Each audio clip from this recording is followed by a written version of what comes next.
to see what's happening in this league, because right now I feel, especially the past few weeks, there's been so much parity. Like, so many teams are winning and losing, and a lot's happening. So just kind of enjoying the sport. Has anyone kind of struck you or impressed you this season outside of New York, obviously, that's notable? I mean, obviously Minnie's playing really well. Phoenix, they're really tough.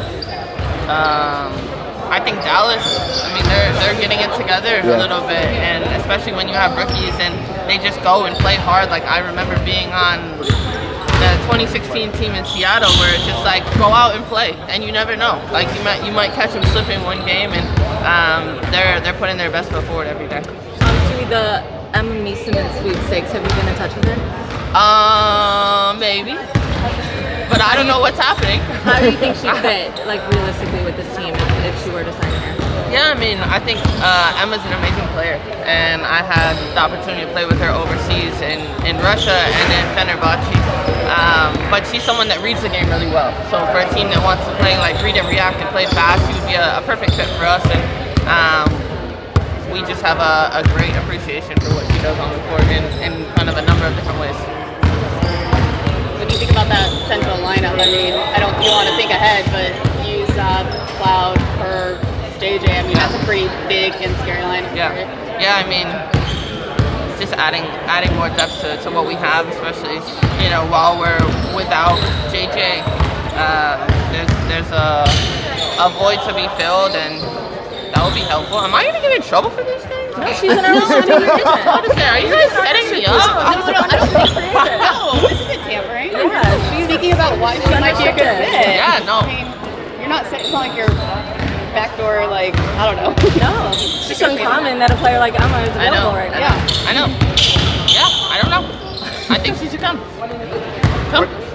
When you're trying to watch Valk's links or whatever, what's Margin trying to watch?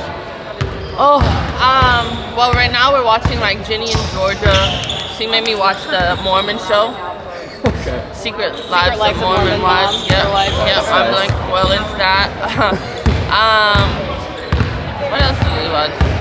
Yeah, just basically that. We're behind on a lot. So basically she's like, can we catch up on our shows? Yeah. Busy skid. Do you ever think Gabby would be the kind of player she is currently? Who's got to know her?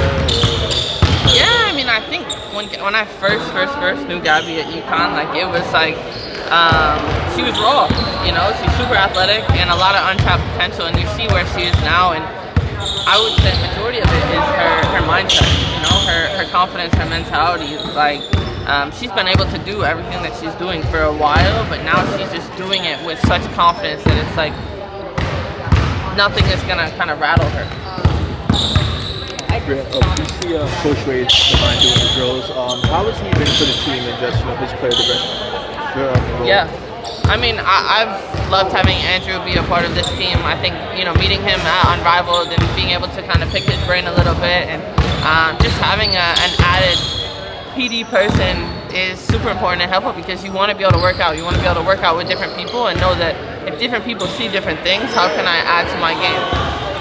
I know you talked about this shoot around the other day, but just the CBA, obviously, the league gave a proposal. I know Satu said it was a slap in the face. I mean, what was your reaction when you read the first? And obviously, you knew the first one wasn't going to be the last one, right? Yeah. Like, there's back and forth, but what was your reaction to where this came in? It was just like pretty polar opposite of what our proposal was versus what they sent back. So that was the hardest part. It's like, we're not even talking about the same thing right now. You know, we're talking about X's and O's at this point, and completely different sides of the game. When it comes to the sort of like lead up to negotiations, how much sort of like feedback and sort of correspondence has the league office had with you guys at the PA? Has happened? Yeah, how much? I guess how much, Like, if you can share. Internally, or? I guess from the league reaching out to you guys, sharing anything, stuff like that. It's been a little bit slow.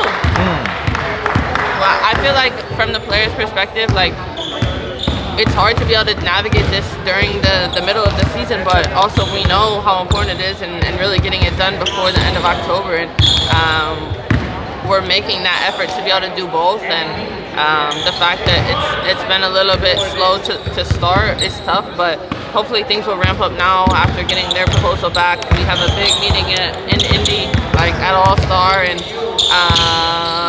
it's gonna be spicy. should have Will you be in cameras. that meeting? Yeah, I'm going.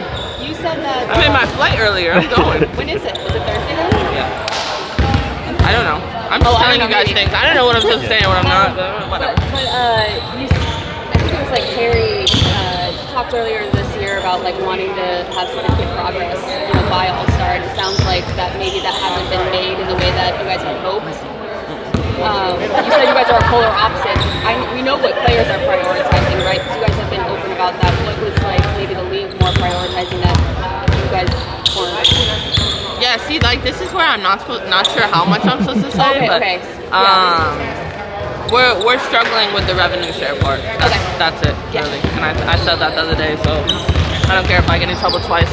I guess something that may not get you in trouble is it feels like whenever labor stuff happens, like the labor force sometimes is like not really active as far as like the non-bargaining committee members, but it feels like the players structurally get really sort of like vocal as far as like advocating for their goals. Yeah. Just as someone in leadership, how much does that sort of help knowing that as you guys are in the boardrooms and things like that, the players underneath are still communicating, really following up and amplifying the work you're doing? Yeah, I mean, it's a huge part of it. It's the fact that we're all on the same page. Like whether you're on the EC or you're a part of the you're a player rep or whatever the case may be, like everybody is involved in understanding what's happening and where we're going, because eventually like we're gonna have to vote where everyone votes. And there's how many CBAs ago where there probably was like 30 people that voted.